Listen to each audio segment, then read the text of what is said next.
Hello everyone, welcome back to another Gender Note English sessions. So today this is a third session that we have, and again we're presenting this session from the ALPHABOAT XR studio. Hello everyone, I'm Daizo Nishitani, president of ALPHABOAT. So physically, where we are here is a physically very small space here. But then again, if you are turning into the XR, this is a huge cityscape in Tokyo backdrop. And we're thrilled to have this third guest as Otobe-san. Welcome and thank you for coming. Otobe-san is a very, very famous, not only famous, but also iconic marketer in Japan. Can you briefly introduce yourself, who you are? Thank you. Thank you for a fabulous explanation and introduction. Hello, everybody. I'm Daisuke Otobe, and I'm a CEO of Coup marketing company. I started my career in P&G as in brand management, and I also worked through after that, and I also worked in the States in central team and came back to Japan, and I worked for Danone, Unilever, and Nissan, and my last assignment was CMO at Shiseido in Japan. Then I started my career, my company 5 years ago, and I'm helping my clients to install a brand management system and the structure and so on. Thank you. Very happy to be here. Well, thank you for coming. So let's get into this third topic. Today we're preparing this theme here, the Japanese market, the Japan market. What makes this market unique or original? But this is a broader question. It's maybe too broad question. So I was thinking about this because there's a lot of people talking about the ChatGPT now. Yeah, it's a big especially boom these days. Indeed, and here in Japan as well. So I was thinking about it and tried to get into this broader question into the ChatGPT first. And he came up, I don't know, is it he or she, but she came up with some interesting bullet points of what is the Japanese market or what makes this market different. And some of the bullet point is starting from the fan club marketing. It's like Japanese idol or public figure, iconic celebrities utilizing those idols with the fan club. And the second bullet point he mentioned is the TV media's strengthness, especially with the free TV, free terrestrial TV. And then third one is the collaborations between the different industries or different companies or something like the toy maker collaborating with the fast food chain. Oh, is that unique to Japan? ChatGPT kind of mentioned it. That's the unique mention. Yeah, I would like to jump in, but that's the one. That's another one. And the last one, the ChatGPT kind of mentioned, was the character marketing uniqueness. So he was like Japan has lots of character marketing in general. Utilizing the animated characters or manga characters, utilizing the brands or the merchandising image characters. So how we can start here? So anything that you'd like to pick up, is it yes or no, or is it indeed right? What would you think? All of these are really articulating what we are doing as a marketing activities in Japan, but I'm not really sure if these are really Japan only or it can be reapplied to other Asian countries or maybe global other regions and markets. But what do you think about character marketing? Is that really unique to Japan? As an individual consumer perspectives, maybe yes and no at the same time. Yes point is when I used to live in the States, there's lots of characters with the companies or brands' original characters. Oh, whereas Japan has the like a green giant. Green Giant as well, or serials. They use a lot of characters, but original characters. True. Of course, there's some famous characters utilizing it as well, but how about the Japanese marketing characters? It's like, I haven't studied that aspect enough, but if I look around the environment of the marketing and how characters are born and worked out through the activities, possibly number of characters per work or per creative or per story, I would say, would be a little more than the ones in the States. so diversity or the number of the characters Per or title. film, per title. Say, I got no specific numbers, but out of one Pokemon story, how many characters are there? Hundreds of them? I'm not really sure. Maybe, I don't know. And but the mobile suits from the Gundam story, hundreds again. But of course, there are so many Disney characters, but per story could be less than Not as many. So that means I think there are so many characters which are properly known with its uniqueness and characteristics or functions, not really functions, but characteristics, I would say. So, in other words, there are so many divergent types of characters.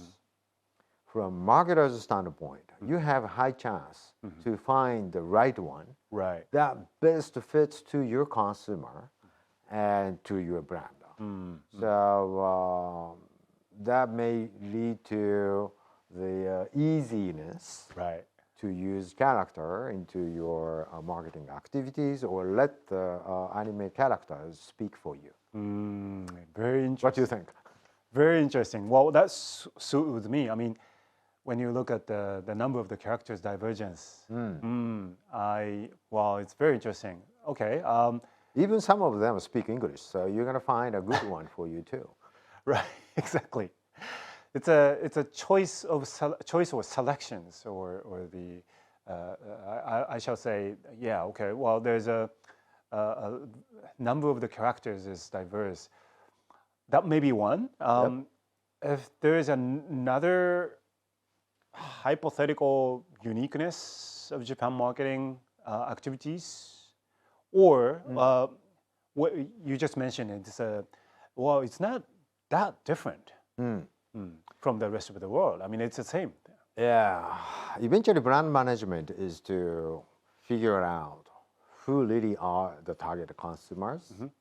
PNGers, ex-PNGers may say who is your audience. And at the same time, brand marketers will figure out what it is the benefit that consumer will enjoy, or that the reasons why consumers will be attached, will feel the attachment toward the brands. So target consumers, defining the target consumers, and clarifying, making sure what really is the benefit. These two are the primary components. So it's a universal component. Right, it's universal. So in the States, in Japan, in everywhere, they are doing it, I think. Of course, of course. So maybe there's a lots of choices in this Japanese market, especially with the media plans and stuff. Yeah. But in the theories or like a basic fundamental platform is obviously it's not that different. Of course, it's the same. Yeah, same generations. Will be the same. Exactly. What about can you a little bit talk us about the strengthness of the TV media in Japan? Yeah, TV is still pretty much influential media here, and I sometimes discuss with my clients to figure out the consumers. In metropolitan area, like in Tokyo, in Osaka, or maybe Fukuoka or Sapporo. The bigger cities. Yeah, big cities. And in big cities, we have subways or local trains. And when you commute to the office or to the school, they use train or subways in that areas. But if you go outside of these areas, automotives are still primary Driving. means to move around.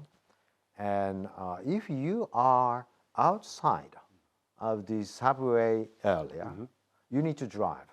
So you may not really be able to use smartphones for searching and watching, and thus your dependency toward the smartphones may be a little less than the people who are living within the subway area. Possibly 1 hour, 2 hours differences on the way to the office, on the way back from the office. Of course, under the COVID-19 period, the situations are a little different. But maybe in the past 10 years, besides the COVID-19 period, the situation was like that. And will it be changed? Well, maybe. But so far as I observe, it is not that rapidly changing now. So it may last for another couple of years for sure. Interesting. All right.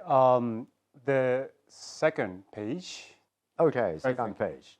So, yeah. Well, so there's a same resembleness and the differenceness at the same time, of course. But what if there's a hypothetical company or clients or brands and in front of you and say, hey, Otobe-san, we are trying to getting into the Japan as a new market. Right.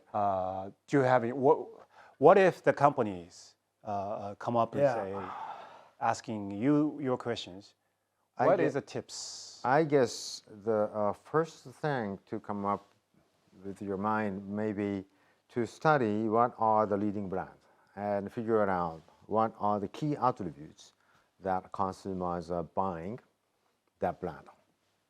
Then possibly you will come up with an idea. How can you go beyond the leadership brand in the market through these top 3, 4, 5 attributes?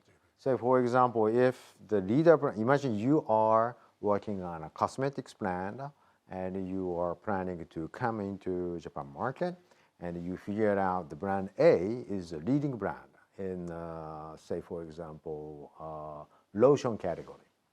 And in the lotion, you will figure out the top 3 important attributes. I'm making up, so don't follow this exactly, but maybe a moisturization and wrinkle and brightening, for example. Okay, moisturization and wrinkle and brightness. So let's go beyond the leader brands in these 3 arenas. Pretty much scientific in a sense, and it looks logical, but it may not work.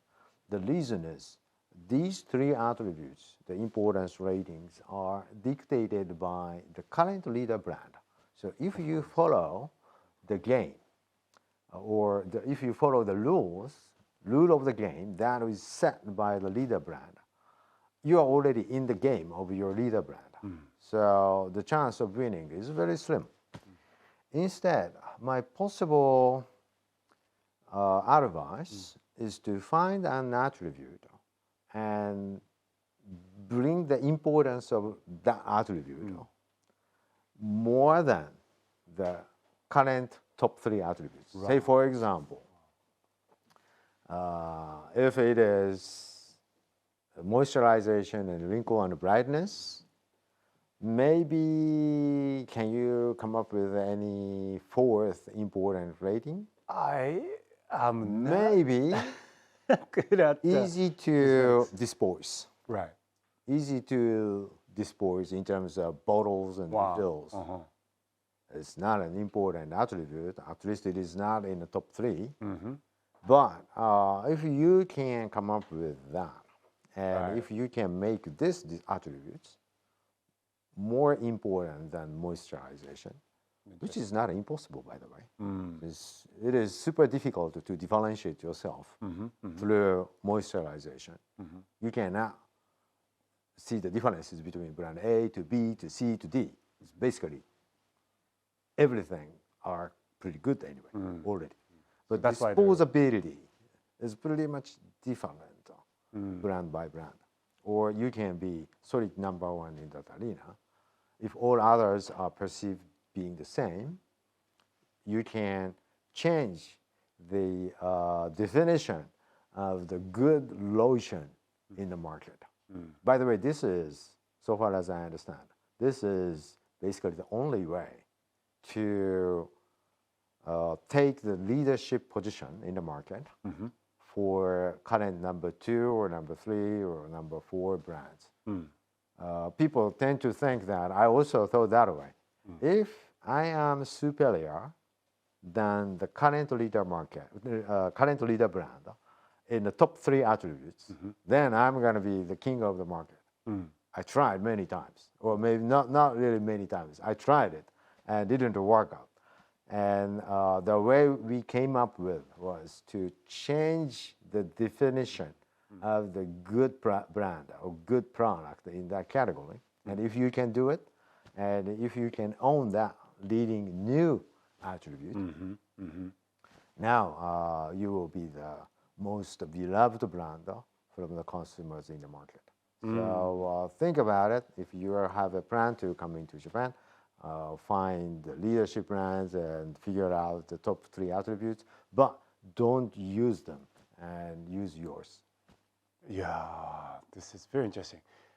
In theory, so who might try to digest in that tips. Yeah. So I think it's very crystal clearly easy to understand, but it's really difficult to execute. And then most especially if the product or the industry is more matured market.